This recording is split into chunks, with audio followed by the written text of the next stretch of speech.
D साहब, आपने जो तरजीहात बयान किए हैं सर, जो पॉलिसीज बयान की हैं सर, ये किसी आइडियल मुआशरे की और आइडियल सोसाइटी की ये तमाम तरजीहात हैं।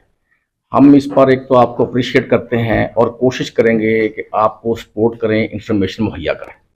सवाल मेरा आपसे ये है कि जो ज़िला कसूर है, ये पूरे पंजाब का सियासी लिहाज से सबसे तगड़ा तरीन ज़िला है। तो क्या जो आपने ये पॉलिसीज तरजीहात बयान की हैं, क्या आप ये कर पाएंगे पॉलिटिकल इंटरफेरेंस के बावजूद? क्योंकि पॉलिटिकल इंटरफेरेंस जो है ये क्रिस्टल क्लियर है, उनकी मजबूरी होती है सियासतदानों की। एक मेरा ये सवाल है। अगला सवाल फिर मेरा ये है, जो आपने शायद हम नहीं समझ सके, फर्ज किया कि हर बंदा आपके पास नहीं आ सकता, हर इशू आपके पास नहीं आ सकता। अगर कोई इशू आपके पास आता है, कोई करप्शन है, एम्बेजलमेंट है, इरेगुलरिटी है, इनएफिशिएंसी है, तो उस पे आपकी क्या पॉलिसी होगी? तो हमने माजी में देखा है कि वादा कर लिया जाता है।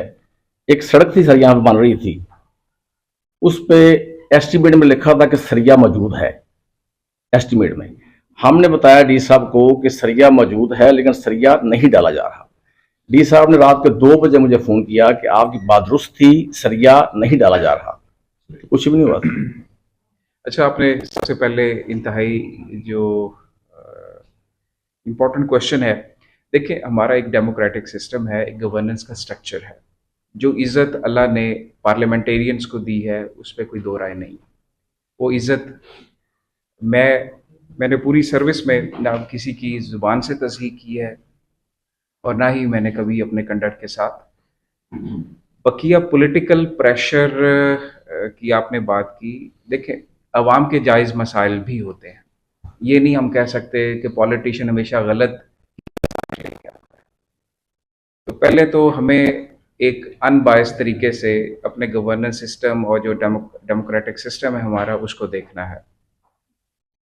बकिया मैंने कहा कि जो इज़्ज़त अल्लाह ने एक पार्लियामेंटेरियन को दी है, उसको ना मैं कम कर सकता हूँ, ठीक है, ना मेरा ये इस्तेहकाक है। ये पब्लिक ऑफिस है, वो पब्लिक रिप्रेजेंटेटिव्स हैं, जो जायज़ वो आवाम के लेके, ज़ाहिर है हुकूमत ने मुझे इसलिए भेजा है। तो जिस तरह मैंने तो आपसे कहा कि मेरे ऑफिस को एक्सेस करने के लिए किसी चिट की, किसी रेफरेंस की ज़रूरत नहीं। अगर कोई मसला आप उजागर करते हैं तो मैं वो ऑफिसर नहीं हूं कि जी लोग पर्सनल हो जाते हैं कि जी ये इशू क्यों हाईलाइट कर रहे हैं। मैं तो चीज़ों को खंदा पेशानी से लेता हूं।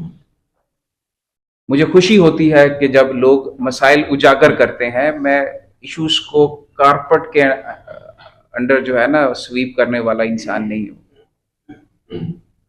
ठीक है, हो सकता है कि 100 मसाइल में से हम 60 हल कर पाएं, लेकिन हम बेहतरी की तरफ तो जाएं। सबसे पहले हमें इदराक तो हो कि जिस तरह आपने एक इशू की निशानदही की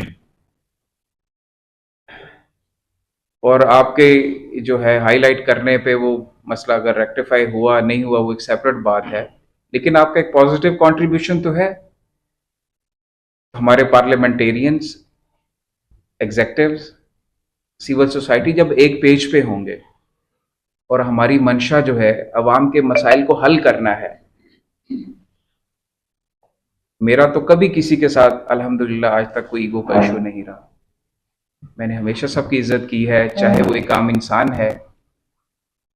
तो हमारे पार्लियामेंटेरियंस अच्छे हैं माशाल्लाह। अगर और मोस्टली जो है पब्लिक के ही इश्यूज हैं, जाहिर है लोग उनको अप्रोच करते हैं। अवाम ने अपने रिप्रेजेंटेटिव के पास नहीं जाना, पॉलिटिकल रिप्रेजेंटेटिव के पास, इलेक्टेड रिप्रेजेंटेटिव के पास, तो किसके पास जाना है? या वो सरकारी ऑफिस में आ सकता है, या वो पब्लिक रिप्रेजेंटेटिव के पास जाएगा, या मीडिया के पर्सन के पास जाएगा। तो अवामी इश्यूज जो हैं जिस भी फोरम से हाईलाइट हों, मेरा मतमा नजर ये है कि अवाम के इश्यूज हल होने चाहिए। हमारा फोकस इश्यूज की रिड्रेसल पे होना चाहिए कि ना कि हम चीजों को पर्सनल ले लें कि जो ये बंदा जो है ये क्यों इशू ये हाईलाइट कर रहा है। भाई एक बंदा तकलीफ में है, वो एक डॉक्टर के पास जाएगा, अगर उसका मसला हल नहीं होता वो किसी दूसरे डॉक्टर के पास चला जाएगा। तो मैं क्यों पर्सनल हो जाऊं यार कि इसने पहले उससे दवाई ली, अब दूसरे से ले रहे हैं। तो अवाम के भाई मसाइल हैं, लोगों के जेन्युइन इश्यूज हैं, अगर वो हल होंगे तो इसमें हम सब की इज्जत है। मैंने कहा कि सबसे ज्यादा इश्यूज क्या होते हैं, लोग एक्सेसिबल ही नहीं होते हमारे ऑफिस। ठीक बात है।